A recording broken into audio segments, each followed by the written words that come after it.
খাটিয়া কাঁধে করে বুড়া বাজার ঘুরাইয়া নেয়। দুনিয়াদারেরা ডাক দিয়া কয়, তাকায়া দেখ, গোটা দুনিয়ার শাসন করলো জুলকারনাইনের, পরও শখ মিটে না, লোভ সামলাইতে পারে না। মরণের পরে হাত বিছায় কয়, আরো দাও, আরো দাও, আরো দাও। ইমানদারেরা কয়, না না, জুলকারনাইন গোটা দুনিয়ারকে মানুষের বয়ান করে গেল। তাকাইয়া দেখ, সারা দুনিয়ার ক্ষমতা পাইয়া আজ খালি হাতে কবরে যায়। খালি হাতে আজ কবরে রওনা হয়ে গেল। অপরদিকে শোষক দুইটা বেঈমান, নমরুদের মতো বেঈমান, গোটা দুনিয়ার শোষক, কেমন বড় জালেম, আল্লাহকে মেরে ফেলার জন্য রেডি হয়ে গেছে। কত বড় বেঈমান! আল্লাহরই রাখবো না, একেবারে তীর ধনুক নিয়ে আসমানে উঠতেছে, গুলি মারিয়েই ফেললো, যায় পড়বে আল্লাহর গায়ে। একটা প্রাণীর গায়ে লাগার পরে রক্ত লাগলো, কয় মেরে ফেলেছি। ওয়ামাকারু ওয়ামাকারাল্লাহ, ওয়ামাকারু ওয়ামাকারাল্লাহ, ওয়াল্লাহু খায়রুল মাকিরিন।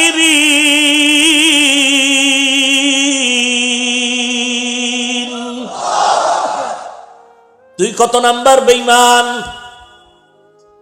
নমরুদের মতো বেঈমান তো হতে পারো নাই, ফেরাউনের মতো টাকার গরম দেখায় না। যত বড় টাকাওয়ালা হও, কারুনের থেকে বেশি টাকা তোমার হয় নাই। যত বড় চেয়ারের মাস্তানি করো, নমরুদের মতো চেয়ারের পাওয়ার তোমার হয় নাই, ফেরাউনের মতো হয় নাই, সাদ্দাদের মতো হয় নাই। যেই সাদ্দাত আল্লাহর জান্নাতে যাবে না, নিজে জান্নাত বানাইলো। দুনিয়ার নাম্বার ছাড়া বেশ্যাদেরকে জান্নাতের হুর বানাইলো। সুন্দরী রমণীদের হুর বানাইয়া সাদ্দাত জান্নাত দেখতে যায়। পেছন থেকে এক বুড়া হাঁটে আর কয়, সাদ্দাত আমার একটু কথা শোনো। সাদ্দাত পেছনে তাকায় বলে, কথা শোনার টাইম নাই। কেমন যেন চুম্বকের মতো সাদ্দাত আগাচ্ছে ঘোড়ার পিঠে, আর বুড়া পায়ে হেঁটে তত আগায় যাচ্ছে। এক পাও ঘোড়ার উপরে, আর এক পাও জান্নাতের গেইটে। বুড়া সামনে গিয়ে কয়, পাও নামাবি না আমি আজরাইল। অন্ধকারে পথের মাঝে চলছো ভাইও একা, মনের মাঝে খেলছে তোমার কত আঁকা বাঁকা। সাদ্দাত সম পলক তোমায় নাহি কহেলিতে দিবে, হুঙ্কারে মালাকুল মওত তোমায় নিয়ে যাবে। মরণ থেকে যতই পালাও, মরণ তোমায় নিবে ঘিরি। যদিও সুদূর আকাশ পানে লুকাও, সেথায় লাগিয়ে সিঁড়ি। নদী পথে নৌকা চালাও ও মাঝি ভাই, বেলা ডোবার আগে আমি ও পার উঠতে চাই। ডুবে গেলে বেলা রে আর উঠে না, ভেঙে গেলে মেলা রে আর জমে না। নদীরে পার ভাঙে ও পার গড়ে, এই তো নদীর খেলা। সকাল বেলার ধনী রে তুই ফকির সন্ধ্যা বেলা। মরণ থেকে পালানোর কোনো জায়গা নাই রে ভাই। নমরুদ পালায়া যেতে পারে নাই, আর এই এত বড় বেঈমান নমরুদের ধ্বংস করার জন্য আল্লাহর আসমানি কোনো বিশাল বাহিনীও লাগে নাই। কি লাগছে? একটা অসুস্থ মশা মাথার ভিতরে ঢুকিয়া ফাঁকে ফাঁকে একটা মিস কল দেয়, নমরুদ বেহুশ হয়ে যায়। হঠাৎ করে জুতার সাথে মোলাকাত হয়ে গেল, মাথার সাথে ঠান্ডা। নমরুদ কয়, ডাক্তারের গুল্লি মারি জুতাই হলো আমার মূল ঔষধ। জুতার সাথে যখন মাথার সাথে মোলাকাত হয় তখন মাথা ঠান্ডা। কর্মচারী একজন রেডি করে কয়, বেতন বাড়ায় দিব, যত জোরে জোতার বাড়ি মারবি। জোতার বাড়ি জোরে দিবি তো বেতন বাড়ায় দিব। ফাঁকে ফাঁকে জোতার বাড়ি দেয় তো নমরুদ মাথা ঠান্ডা করে চুপচাপ ঘুমিয়ে যায়। কর্মচারী কয়েকদিন কাজ করার পরে বলে, আমার একার দ্বারা সম্ভব না, ঘুমান লাগবে তো। কয়, তাহলে আরো একজন কর্মচারী রেডি কর, দোনোজনার দায়িত্ব, একজনে না পারলে আর একজন জুতার বাড়ি যেন বন্ধ না হয়। খোদার মায়, কি সবার কপালে হয়নি? এটি সান কপাইলে কপাল। নমরুদের কপালে জুতা, আমেরিকার ডব্লিউ বুশের কপালে সাংবাদিকরা জিজ্ঞেস করলো কাইফা হাল, জুতা খায় কেমন লাগলো? বলে এটা তো আমার গণতান্ত্রিক অধিকার। কেসা ভাগপা, চিন্তা করেন যে জুতা খাইয়াও বলে কিচ্ছু মনে করিনি। এরে নবীর উম্মতের দল, মাঝে মাঝে আল্লাহ পায়ের জুতা কপালে লাগায় দেখায় যে দেখ তোর কত সম্মান। এই নমরুদকে আল্লাহ ধ্বংস করার জন্য বেশি কিছু লাগে না। এরে টাকাওয়ালা ভাই, এরে চেয়ারওয়ালা ভাই, কিসের বাহাদুরি দেখাও, কিসের মাস্তানি করো রে বাবা? ফেরাউনের মতো মাস্তান তো হতে পারো নাই। 40 বছর পর্যন্ত যে ফেরাউনের কোনো অসুস্থতা হয় নাই। নীল নদের ভেতরে মাঝখানে বাড়ি বানাইছে, ধুলা বালু লাগে না তো, ঠান্ডাও হয় না। কেমন ফেরাউন, যেই লোহিত সাগরের উপর দিয়ে মুসা নবীকে আল্লাহ পাস করায় দিলেন, পার করায় দিলেন, আবার ওই পানির মধ্যেই ফেরাউনকে আল্লাহ চুবায় ডুবায় খোদাই খায়েশ মিটায় দিলেন। এরে নবীর উম্মতের দল, তুমি তাদের থেকে তো বড় টাকাওয়ালাও হতে পারো না, বড় মাস্তান হতে পারো না। কারুনের এত টাকা, তার টাকা যেই গুদামগুলোতে রাখতো, যেই বিশাল গুদামে টাকা রাখতো, স্বর্ণের টাকা, এই গুদামগুলোর তালার চাবি বহন করার জন্য প্রায় 70টা উট লাগতো। উট, 70টা উট শুধু চাবি টানতো। এবার বুঝেন কি পরিমাণ তালা, আর এই তালা কি পরিমাণ গুদাম তার মালে। অহংকারী হয় মুসা নবী বললেন জাকাত দাও, কারণ বলে জাকাত দিব না। দিব না তো দিবই না, উল্টা মুসা নবীর বিরুদ্ধে একটা মেয়ের রেডি করলো, টাকার লোভ দেখায় বলে এই কন্যা সন্তান।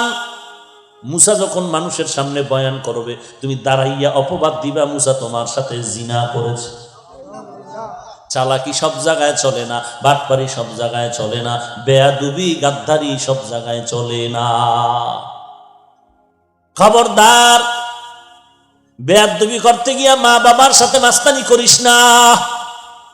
এই ছাত্র, লেখাপড়ার গরম আর ভাব দেখাইতে গিয়া শিক্ষকের বিরুদ্ধে আন্দোলন করবি না, কপাল পুড়ে যাবে।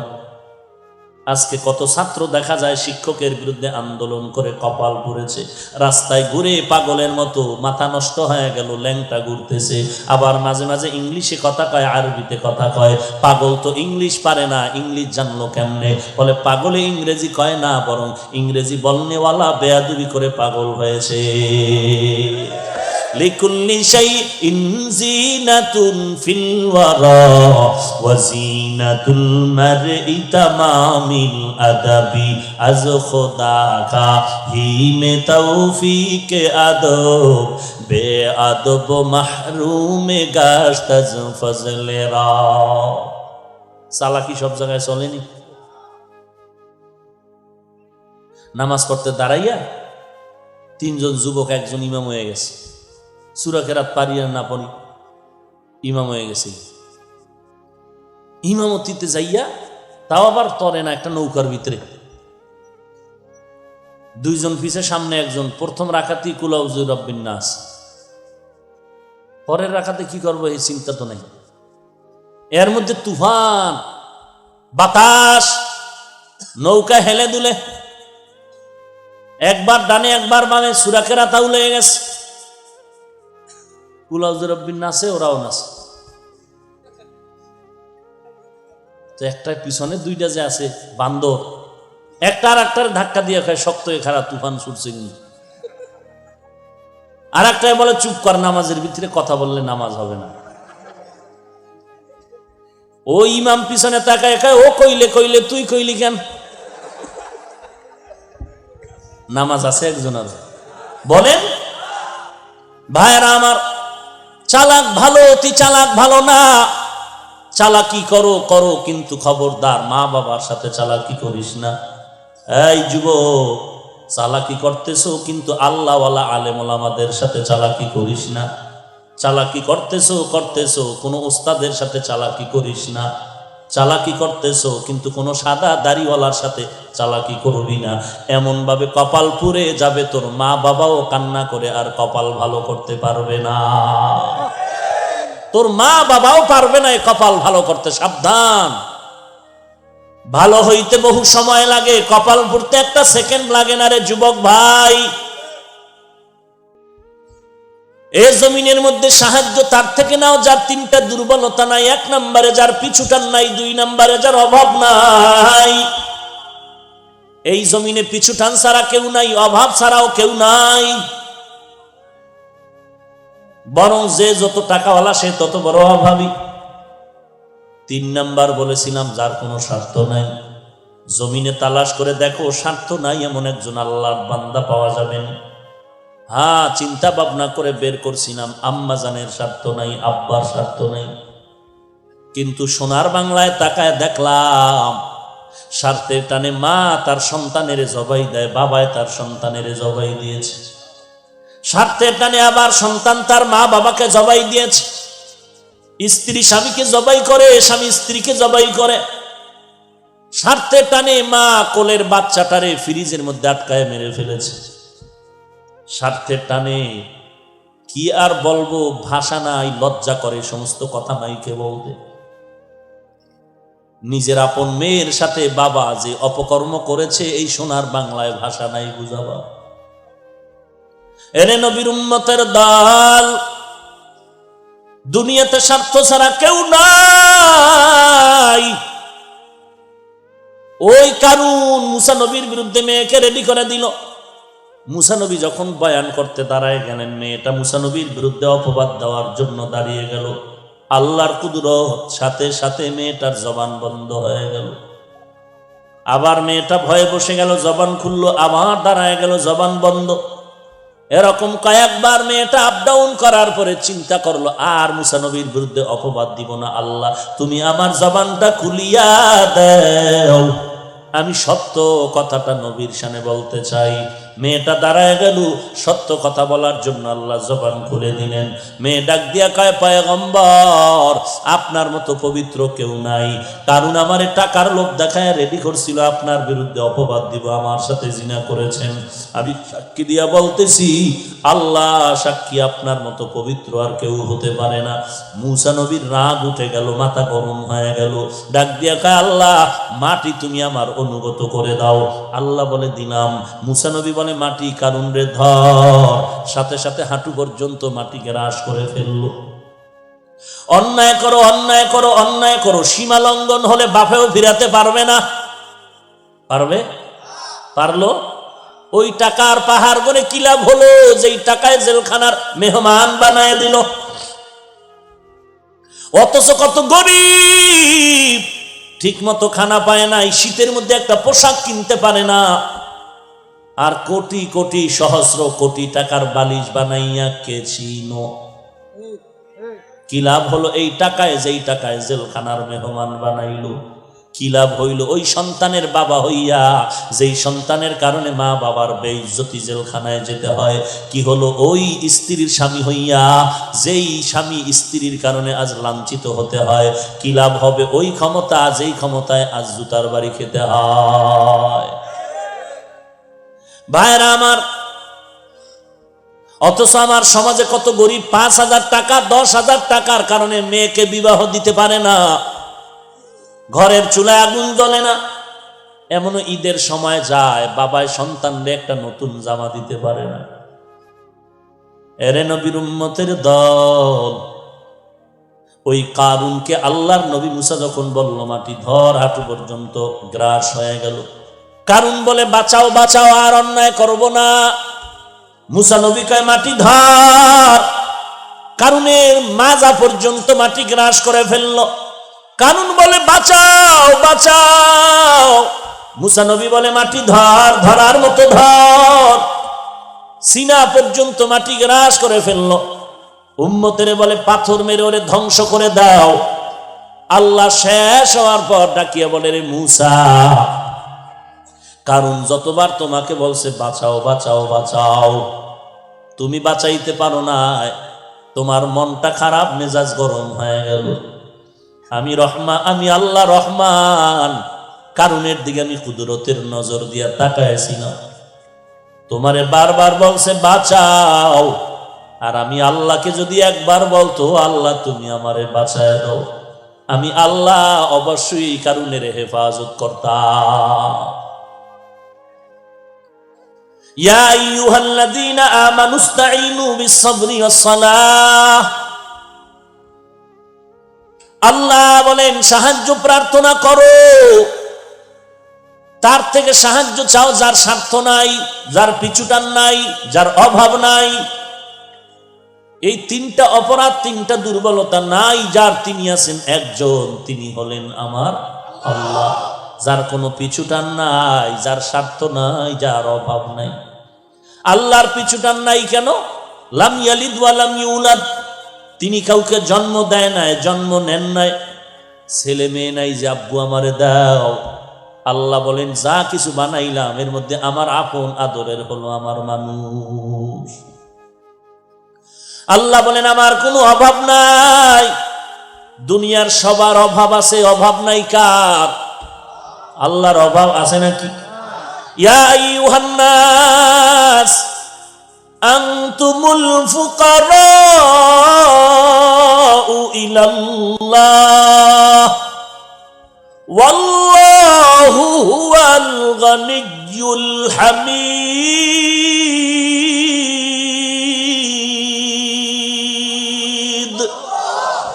गर तवक्कुल मीकुनी हर सुबह शाम, मेरा साना दरस तू अजला मकाम, जुज़्ब हक ची जे मखा अज इंसु जा, फजले उआ मस्ते दर जुमला जहा। আল্লাহ বলেন আমার কোনো অভাব নাই। 3 নাম্বার, আল্লাহ বলেন আমার কোনো স্বার্থ নাই। আমি যদি একটু স্বার্থ দিয়ে তাকাইতাম, দুনিয়ার কোনো বেঈমানের এক ঢোক পানিও পান করতে আমি আল্লাহ দিতাম না। এই বান্দা, নামাজও পড়ো আবার মিথ্যা কথা বলো, আল্লাহর সাথে যত গাদ্দারি আর বেঈমানি করেছো, আল্লাহ স্বার্থ যদি পর হইতেন, আল্লাহ পানি বাতাস আর সূর্যের আলো খানা দানা বন্ধ করে দিতেন। আল্লাহ বলেন না না, আমি আল্লাহ খানাও বন্ধ করি নাই, বাতাসও বন্ধ করি নাই, আমি আল্লাহ পাক সূর্যের আলো চাঁদের আলো বন্ধ করি নাই, আমি আল্লাহ রাগ করিয়া তোকে কোনো কষ্ট দেই নাই, বরং আমি আল্লাহ বারবার তোকে ডাকতেছি, উদউনি আস্তাজিব লাকুম। এরে বান্দা, ডাকার মতো আমি আল্লাহকে ডাক দাও, আমি আল্লাহ তোর জবাব দিয়া সব গুনাহগুলো মাফ করে দিব। আল্লাহ বলেন আমি স্বার্থপর না, অতএব সাহায্য আমার থেকে নাও। আর সাহায্য যদি নিতে চাও, নিয়ম ছাড়া সাহায্য নিতে পারবা না।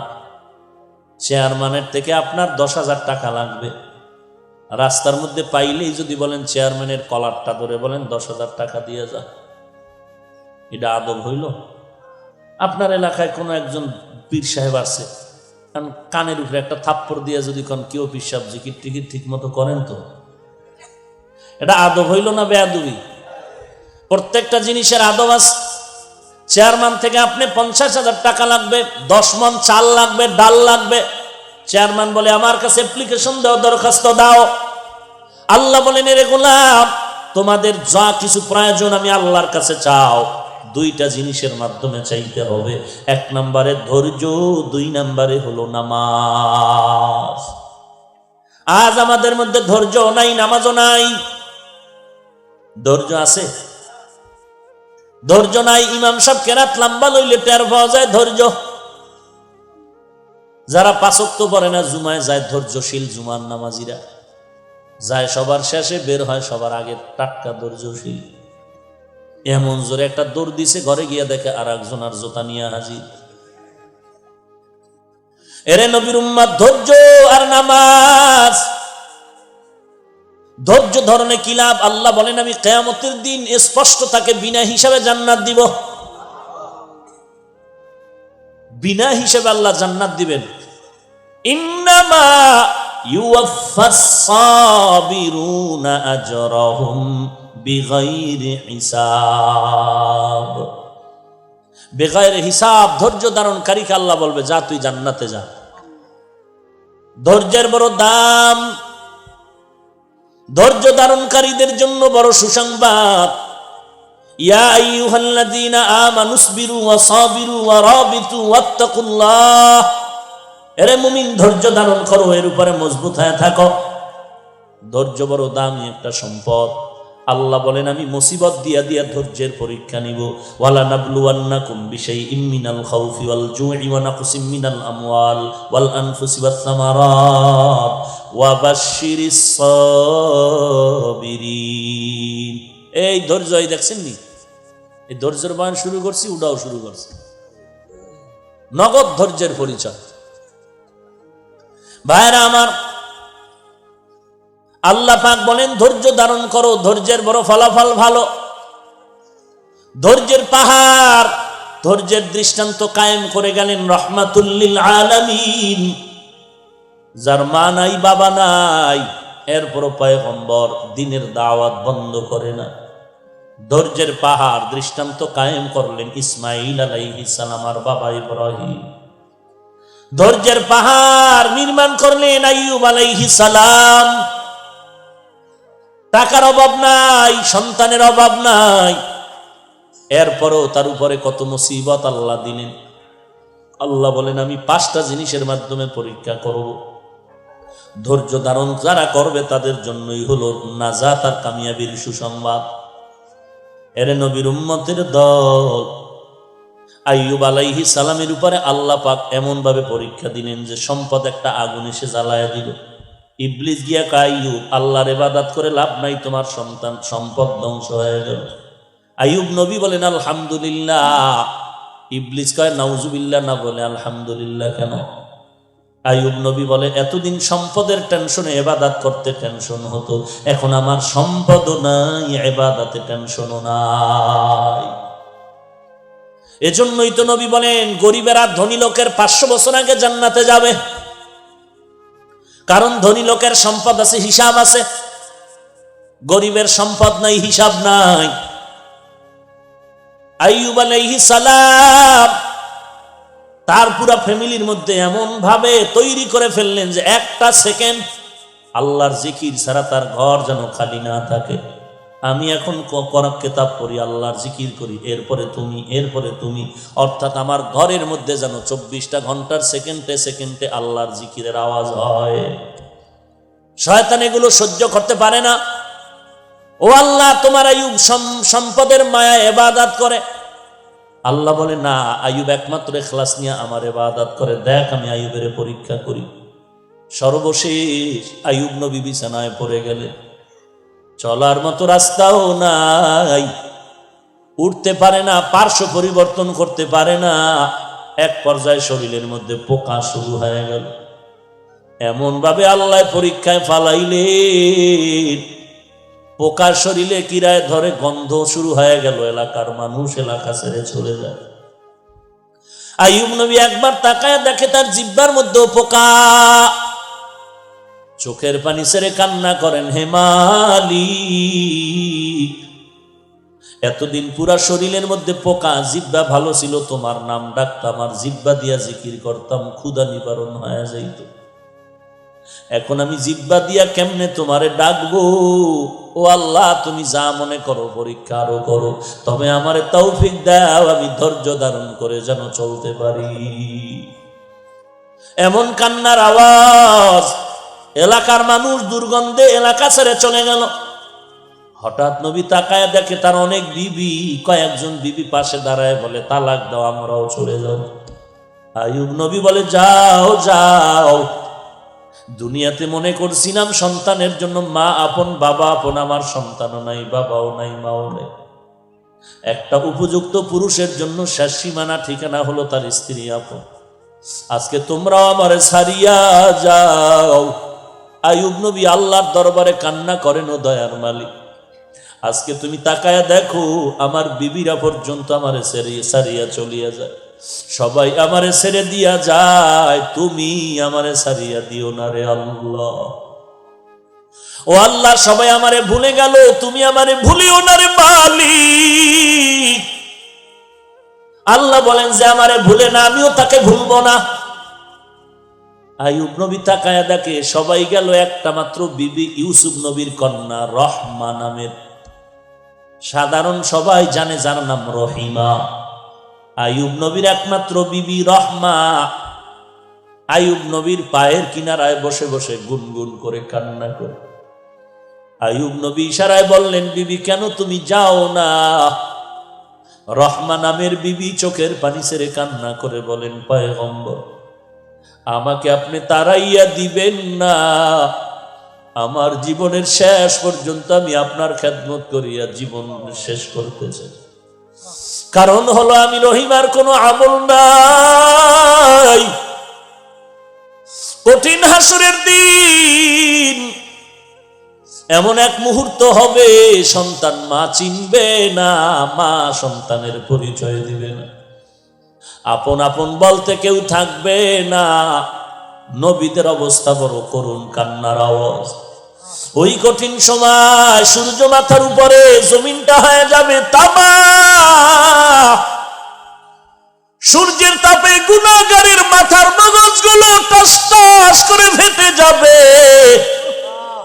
ওদিকে জাহান্নামের আওয়াজ, জাহান্নাম চিল্লায় বলবে, আল্লাহ গুনাহগার গুলো আমার ভেতরে দাও। ওই কঠিন মুসিবতের সময় যদি আল্লাহ আমাকে ডাক দেয়, রহিমা আমার দরবারে এমন কোন আমল নিয়ে আসছো নাকি নাজাতে? আমার কোন আমল যদি না পাই, আল্লাহর কাছে এতটুকু বলবো, আল্লাহ আমি তোমার একজন আদরের পয়গম্বরের স্ত্রী হয়ে আসছি। আল্লাহ হয়তো নবীর মোহাব্বতে আমি রহমাকেও নাজাতের ব্যবস্থা করে দিবে।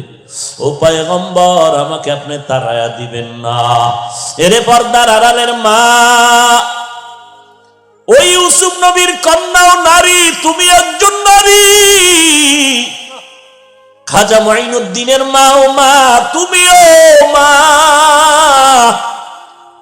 এই চট্টগ্রামের জমিনে ঘুমন্ত শাহ আমানত তার মা ও মা, তুমিও মা।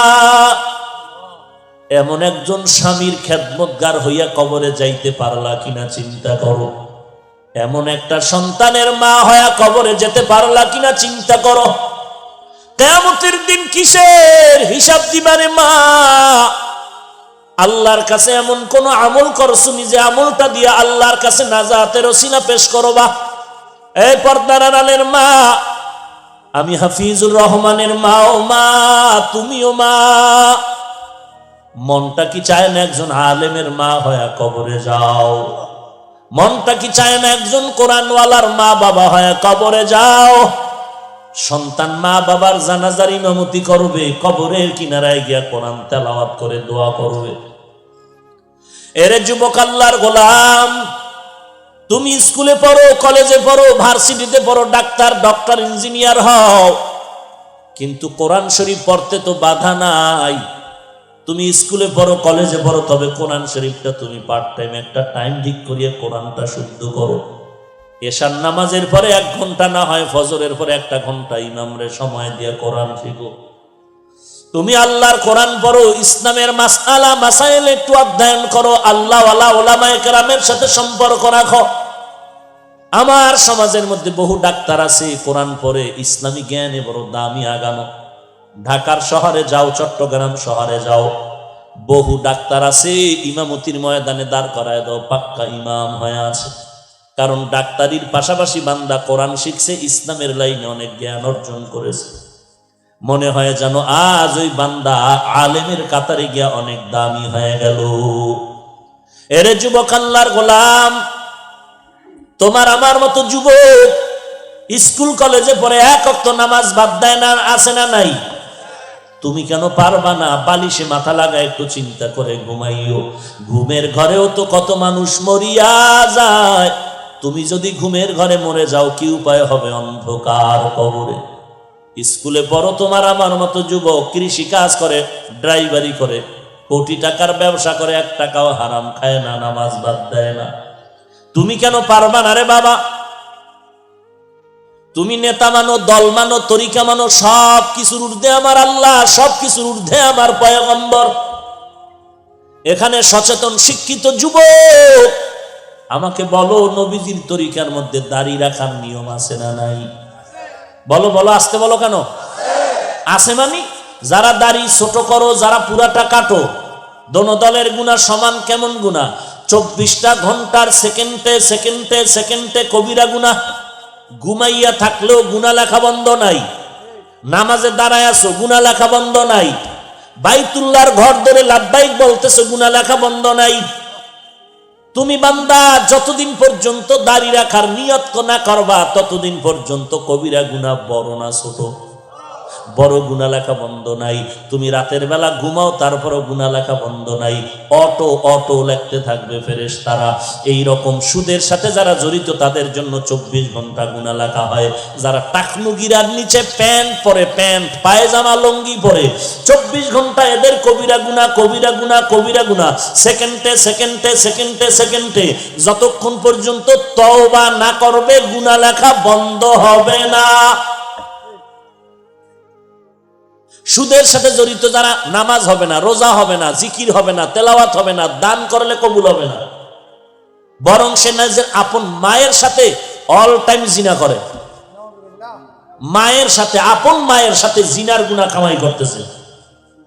ও যদি 5 কোটি টাকা মাদ্রাসা দেয় 1 টাকার সওয়াব আমলনামায় হবে না। 10 তলা মাদ্রাসা বানাইলো একটা নেক পাবে না, 5 তলা মসজিদ বানাইলো একটা নেক পাবে না, যতদিন পর্যন্ত তওবা না করবে। এটা আমার বাবার বানানো কথা? তোমার কবরে তুমি যাবা, আমার কবরে আমি যাব। আমার কবরের জবাব আমি দিব, আপনার কবরের জবাব আপনি দিবেন। তবে কেউ যদি বলেন পাও দরিয়া বললে আপনি আর গুনাহ করবেন না, আমি আপনার পায়ে হাত দিয়া বলতে রাজি আছি। কারণটা কি রে বাবা? জাহান্নাম বড় ভয়ঙ্কর। দুনিয়ার আগুনের তাপ সইতে পারো না, জাহান্নামের আগুনের তাপ কেমনে সহ্য করবা? 2 কোটি, এই যে জমিন থেকে 9 কোটি 30 লক্ষ মাইল উপরে সূর্যের গরম সইতে পারো না, কিয়ামতের ময়দানে মাথার উপরে সূর্য থাকবে, কেমনে সহ্য করবা? আল্লাহর কাছে তওবা করো হে মালিক, শয়তানের ধোকায় পড়ে গুনাহ করিয়া ফেলছি, আজকে তওবা করলাম, আর গুনাহ করব না, দাড়ি কাটবো না, নামাজ ছাড়বো না, মা বাবারে কষ্ট দিব না, আলেম ওলামাদের বিরোধিতা করব না, সহিভাবে কোরআন পড়ব, নবীজির সুন্নাতের আমল অনুযায়ী চলার চেষ্টা করব। আমার মতো যুবক যদি র্যাব, আর্মি, পুলিশ, বিডিআরের চাকরি করে দাড়িওয়ালা নামাজি হতে পারে, আমি কেন পারবো না? আমার মতো যুবক যদি টাকার ব্যবসা করে, আমার মতো যুবক কোটি টাকার ব্যবসা করে, হারাম না খাইয়া নামাজ না বাদ না দিয়া যদি পারে, আমি কেন পারবো না? ও আল্লাহ, তুমি আমাকে তৌফিক দাও। গলায় ছুরি আসলে মরে যাব, তারপর আর গুনাহ করব না। পাক্কা তওবার যদি নিয়ত হয়, খাঁটি তওবার নিয়তে 2 হাত আমার আল্লাহকে দেখায়া দাও।